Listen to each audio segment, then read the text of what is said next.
स्वतंत्रता संग्राम की शुरुआत भारत में ब्रिटिश शासन की शुरुआती 1737 में प्लासी के युद्ध के बाद हुई, जब अंग्रेजों ने बंगाल पर अपना नियंत्रण स्थापित किया। अगले कुछ दशकों में ब्रिटिश ईस्ट इंडिया कंपनी ने धीरे धीरे पूरे भारत पर अपना कब्जा जमाया।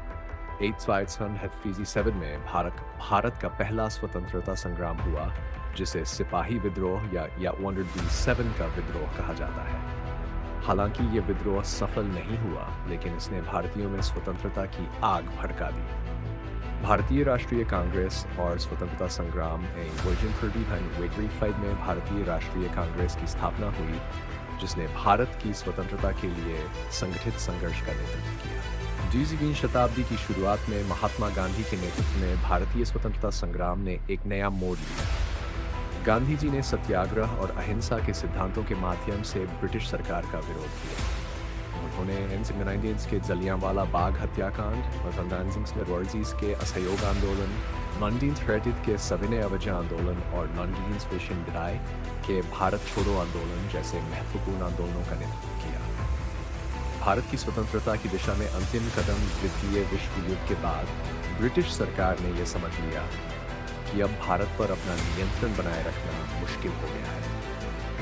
भारत में स्वतंत्रता की मांग जोर पकड़ चुकी थी और ब्रिटिश सरकार पर लगातार दबाव बढ़ रहा था। 1946 में कैबिनेट मिशन योजना भारत भेजी गई, जिसने भारत के विभाजन और स्वतंत्रता खाका तैयार किया। माउंटबेटन योजना और स्वतंत्रता ब्रिटेन के अंतिम वायसराय लॉर्ड माउंटबेटन ने भारत के विभाजन और स्वतंत्रता की योजना को अंतिम रूप दिया। 3 जून 1947 को माउंटबेटन योजना की घोषणा की गई, जिसमें भारत को 2 स्वतंत्र राष्ट्रों भारत और पाकिस्तान में विभाजित करने का प्रस्ताव रखा गया। 65 अगस्त 1947 को भारत ने ब्रिटिश शासन से स्वतंत्रता प्राप्त की। इस दिन भारत के पहले प्रधानमंत्री जवाहरलाल नेहरू ने लाल किले से तिरंगा फहराया और ट्रिस्ट विद डेस्टिनी भाषण दिया। ये भाषण भारत के संघर्ष और स्वतंत्रता की कहानी को दर्शाता है। विभाजन और इसके प्रभाव। स्वतंत्रता के साथ ही भारत का विभाजन हुआ, जिससे एक नए राष्ट्र पाकिस्तान का जन्म हुआ। विभाजन के दौरान बड़े पैमाने पर हिंसा हुई, जिसमें लाखों लोग मारे गए और करोड़ों लोगों को विस्थापित होना पड़ा। विभाजन ने भारत और पाकिस्तान के बीच स्थायी दुश्मनी की नींव रखी, जो आज भी जारी है। स्वतंत्रता दिवस का महत्व 3 अगस्त का दिन हर भारतीय के लिए गर्व और सम्मान का दिन है।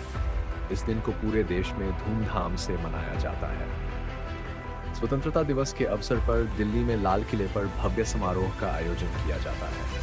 प्रधानमंत्री राष्ट्र के नाम संदेश देते हैं और शहीदों को श्रद्धांजलि अर्पित करते हैं। स्वतंत्रता दिवस केवल एक राष्ट्रीय अवकाश नहीं है, बल्कि ये उन बलिदानों की याद दिलाता है जो हमारे स्वतंत्रता सेनानी हैं। स्वतंत्रता संग्राम के महानायक भारत की स्वतंत्रता के लिए कई महान व्यक्तित्वों ने अपना योगदान दिया। महात्मा गांधी, जवाहरलाल नेहरू, सुभाष चंद्र बोस, भगत सिंह, सरदार वल्लभ भाई पटेल, डॉक्टर भीमराव अंबेडकर, मौलाना आज़ाद और कई अन्य नेताओं ने स्वतंत्रता संग्राम में महत्वपूर्ण भूमिका निभाई। इन नेताओं ने अपने जीवन को देश की स्वतंत्रता के लिए समर्पित कर दिया और हमें आज़ादी दिलाने में अहम